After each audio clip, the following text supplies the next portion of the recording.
আমাদের দুইটি কাজের দরকার। কয়টি কাজের দরকার? একটা হইল তালিম, একটা হইল কি তালিম, আর একটা হইল তরবিয়ত, আর একটা কি যেটাকে আমল বলে আর কি। কি বলো? আমরা দুইটা জিনিস একসাথে হাসিল করব। প্রতিষ্ঠানে শুধু যারা স্কুলে পড়ালেখা করে, ধর্মীয় লাইনে শিক্ষা অর্জন করে না, যেমন দ্বীনি লাইনে শিক্ষা অর্জন করে, সেখানে শিক্ষা আর দুনিয়া দুটো শিখে। সেখানে কি শিখে? একটা হলো শিক্ষা অর্জন করতেছে দুনিয়াবি লাইনে, আর একটা হলো দুনিয়া অর্জন করার জন্য ওই শিক্ষা শিখতেছে। তাহলে এখানে দুনিয়ায় শিক্ষা। আর যারা মাদ্রাসায় ধর্মীয় লাইনে কোরআন হাদিসের শিক্ষা শিখবে, তারা ক লাইনে শিখবে? দুইটা বিষয়। একটা হলো তালিম, কোরআন এমন হাদিসের দরজ শিখবে, আর একটা হইল তরবিয়ত, সাথে সাথে একের সাথে শিখবে। বুঝে আসছে নি কথাটা? তরবিয়তের লাইনটা হইল আমল যাকে বলে। আমল যাকে বলে, যাহা কিছু আমি শিখলাম তদুপরি তার উপরে আমি কি করব? আমল করব। এদিকে তাকাও সবাই, কথাটা বুঝতে পারছ? যেটুকু শিক্ষা আমি শিখলাম, একটা হাদিস আমি শিখলাম, আমি হাদিসের উপরে কি করব? আমল করব।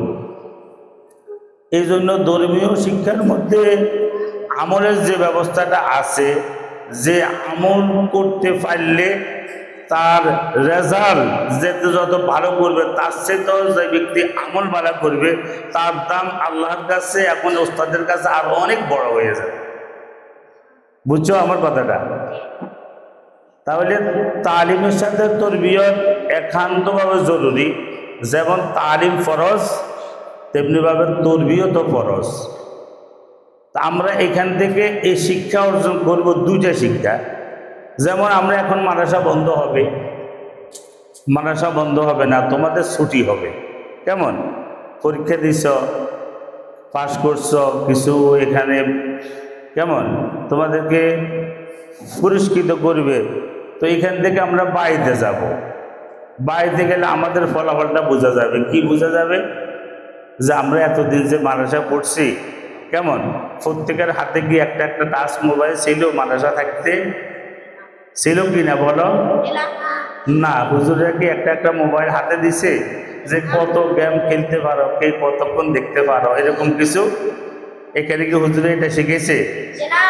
এখন তো আজকে মাদ্রাসা তোমাদের ছুটি হইতেছে, তো বাড়ি যে কে কতটুক দেখতে পারো, এটাকে তালিম, এটাকে তালিমের ব্যবস্থা তরবিয়ত হইব?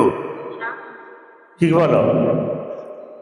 আমার একটা ছাত্র কালকে হাতের মা গার্জিয়ানে নিয়ে আসছে, হুজুর আমি ছুটি দিয়েছি 2 দিনে, তারে একটু অসুস্থ, মনে করো 2 দিন নিয়ে সে রাখছে বাড়িতে।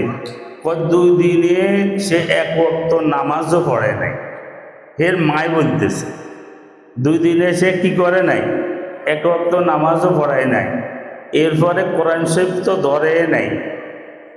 তৃতীয়বারে বলতেছে কোরআন শরীফ ধরে নেয়, নামাজ পড়ায় নাই, তার কোনো কি নেই। আমার এত দুঃখ নাই, কিন্তু সে মোবাইল ছাড়া আমার মনে হয় না যে 1 ঘন্টাও সে ছিল।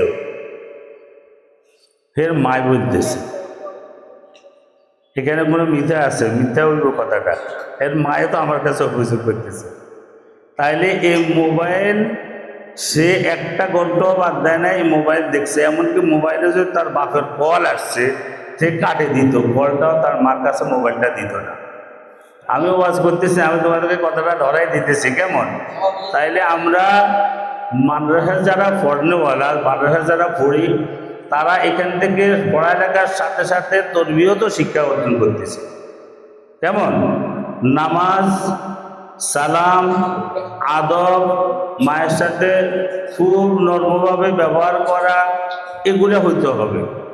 যদি মাদ্রাসায় পড়ি, যদি এগুলো আমার কাছে না আসে, আমি বাইরে যাইয়া এগুলো না দেখাইতে পারি, তখন মা বাপকে খুশি হইব?